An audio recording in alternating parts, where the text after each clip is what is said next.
தமிழ்நாடு எப்போதுமே வந்து டெல்லிக்கு வந்து அவுட் ஆஃப் ஆர்டர்னு திரு சிஎம் சொல்லியிருக்காங்க, திரு ஸ்டாலின் சொல்லியிருக்காங்க. இதை வந்து எப்படி பார்க்குறீங்க? 2024 எத்தனை படைபலத்தோடு வந்தாலும் நாங்கள் தான் மீண்டும் ஆட்சி அமைப்போம், எந்த சா வந்தாலும் தமிழ்நாட்டில் அவங்க வந்து ஃபார்மாக ஈடுபடாது அப்படின்ட்டு இருக்காங்க. Out of control.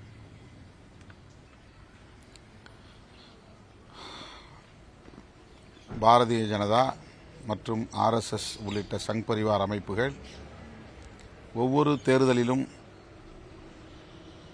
அவர்கள் இங்கே ஒரு அரசியல் சக்தியாக வலிமை பெறுவதற்கு பகிரத முயற்சிகளை மேற்கொண்டு வருகிறார்கள்.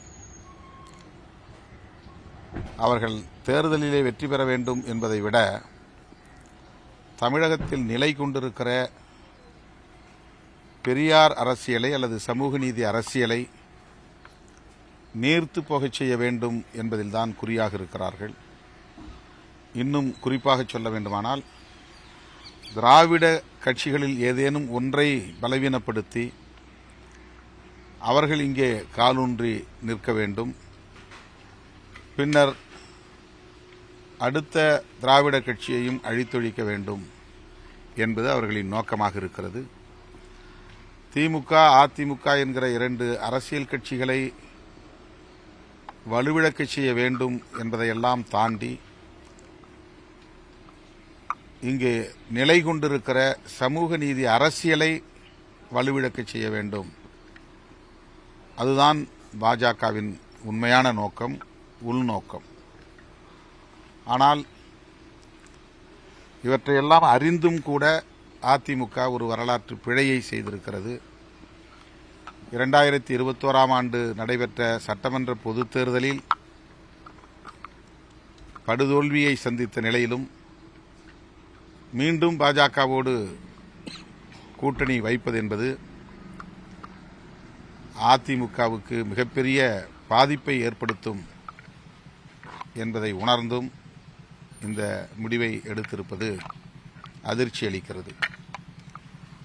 அதிமுகவுக்கு ஏற்படுகிற பின்னடைவு என்பதையெல்லாம் தாண்டி பாஜகவை வாக்கு வங்கி ரீதியாக வலிமைப்படுத்துவதற்கு துணை போகிறது என்பது ஒரு வரலாற்று பிழை.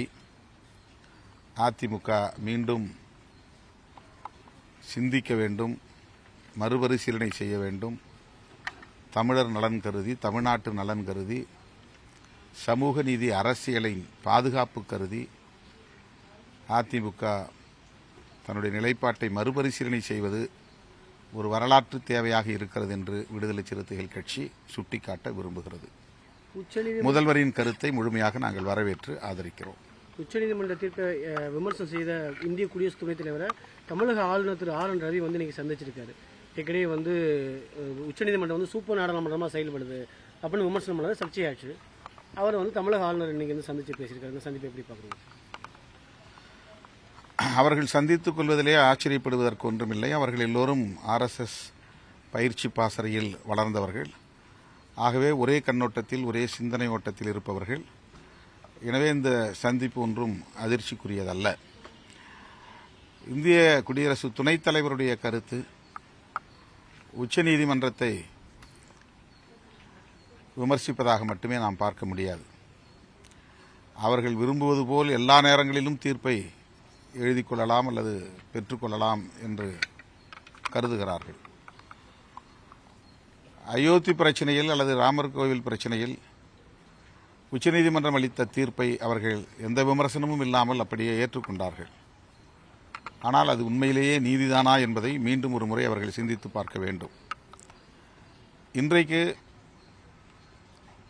அரசமைப்பு சட்டத்தின் பாதுகாப்பை முன்னிறுத்தி உச்சநீதிமன்றம் இந்த பல்கலைக்கழக மசோதாக்களை அங்கீகரித்திருக்கிறது.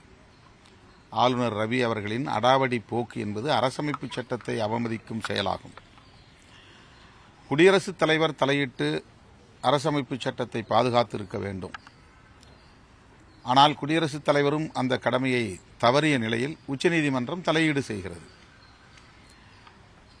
பாராளுமன்றம் எல்லாவற்றையும் விட அதிகாரம் மிக்கது என்றாலும் கூட, மக்களவைதான் வலிமை மிக்கது என்றாலும் கூட, நாடாளுமன்றம், உச்சநீதிமன்றம், குடியரசுத் தலைவர் எல்லாவற்றையும் தாண்டி வலிமையானது அரசமைப்பு சட்டம். அந்த அரசமைப்பு சட்டத்திற்கு ஆபத்து நேருகிற போது குடியரசுத் தலைவர் தாமாக முன்வந்து அதை பாதுகாக்க வேண்டும். பெரும்பான்மை என்கிற அடிப்படையில் அடாவடித்தனமாக அரசமைப்பு சட்டத்தையும் காலில் போட்டு மிதித்து சட்டங்களை இயற்றுவார்கள் என்றால் அரசமைப்பு சட்டத்தை யார் பாதுகாப்பது? இந்த கேள்வி எழுகிற போது உச்சநீதிமன்றம் தலையீடு செய்திருப்பது வரவேற்கக்கூடிய ஒன்றாகும். எனவே குடியரசு துணைத் தலைவருடைய கருத்து வெறும் உச்சநீதிமன்றத்திற்கு எதிரான கருத்து அல்ல, அது அரசமைப்பு சட்டத்திற்கு எதிரான கருத்து. அதை விடுதலை சிறுத்தைகள் கட்சி கண்டிக்கிறது. திமுக கூட்டணியில் இடம்பெற்றிருக்கக்கூடிய பிரதான கட்சியான மதிமுகவுக்குள்ள மல்லை சத்யாவுக்கும் திரு துரை வைகோவுக்கும் இருக்கக்கூடிய இஷ்யூ வந்து வெட்ட வெளிச்சமாக இருக்குது. கட்சியோட பொறுப்பில் வந்து நான் விலகிறேன்னு சொல்லி வெளிப்படையாகவே 3 பக்கத்தில் அறிக்கை வெளியிட்டிருக்காரு. இது உட்கட்சிக்கு திமுக கூட்டணியில் ஒரு பின்னடைவு நினைக்கிறீங்களா? அது மதிமுக என்கிற ஒரு அரசியல் இயக்கத்தில் நடைபெறுகிற உட்கட்சி விவகாரம்.